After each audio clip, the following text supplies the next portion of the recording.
एक बात बताई, ये दुनिया में सबसे अच्छा औरत के बा? तहार माई। और सबसे खराब औरत? हमार माई।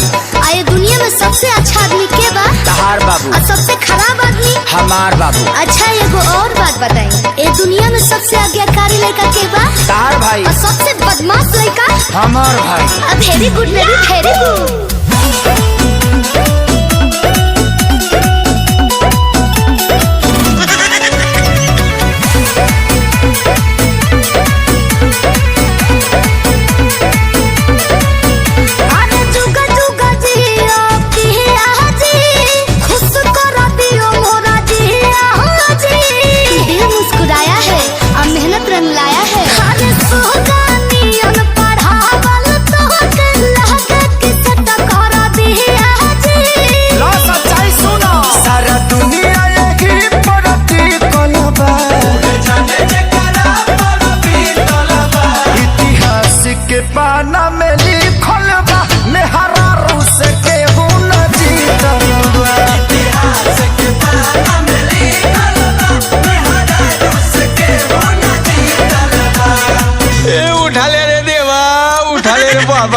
अच्छा एगो और बात बताई, केकरा हाथ के खाना मिठाई लगेला? तहारा हाथ के। और केकरा हाथ के मिर्चाई लगेला? भौजाई के। So cute baby.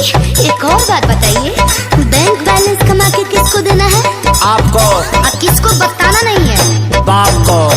यस।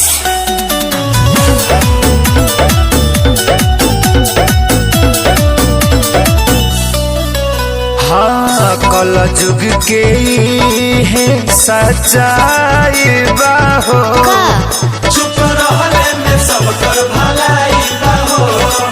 धरती पामे हर राज आइल बाहो।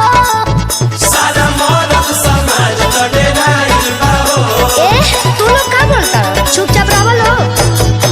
लोभेला रेंज दोनों में बखतरा। सोना कोनो मिला बता होते पटरा। अच्छा, ठोकर लगले पनु गवासी खलबा।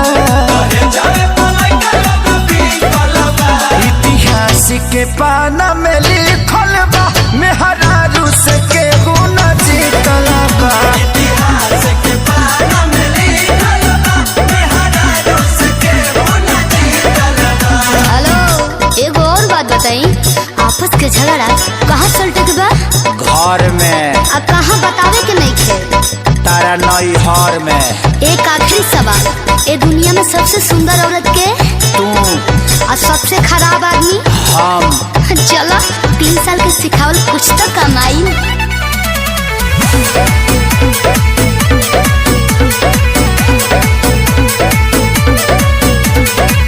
सब कर इंजान भइल सीज बाहो। डॉक्टर ये चीज के मरीज बाहो। तो 5 लाख भूले तू भइल लीज बाहो। बोल जान खोलो भौजी प्लीज बाहो। हटिए तो, बात मत करिए मेरे से। का है?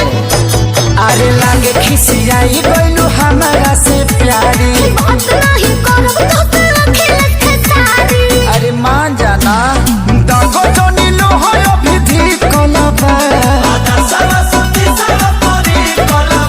इतिहास के पाना में लिखल बा, मेहरारू से केहू न जीतल बा। इतिहास के पाना में लिखल बा, मेहरारू से केहू न जीतल बा। निमन निमन बाहुबली लोग के यहाँ था लग जाला। तू का चीज होगा?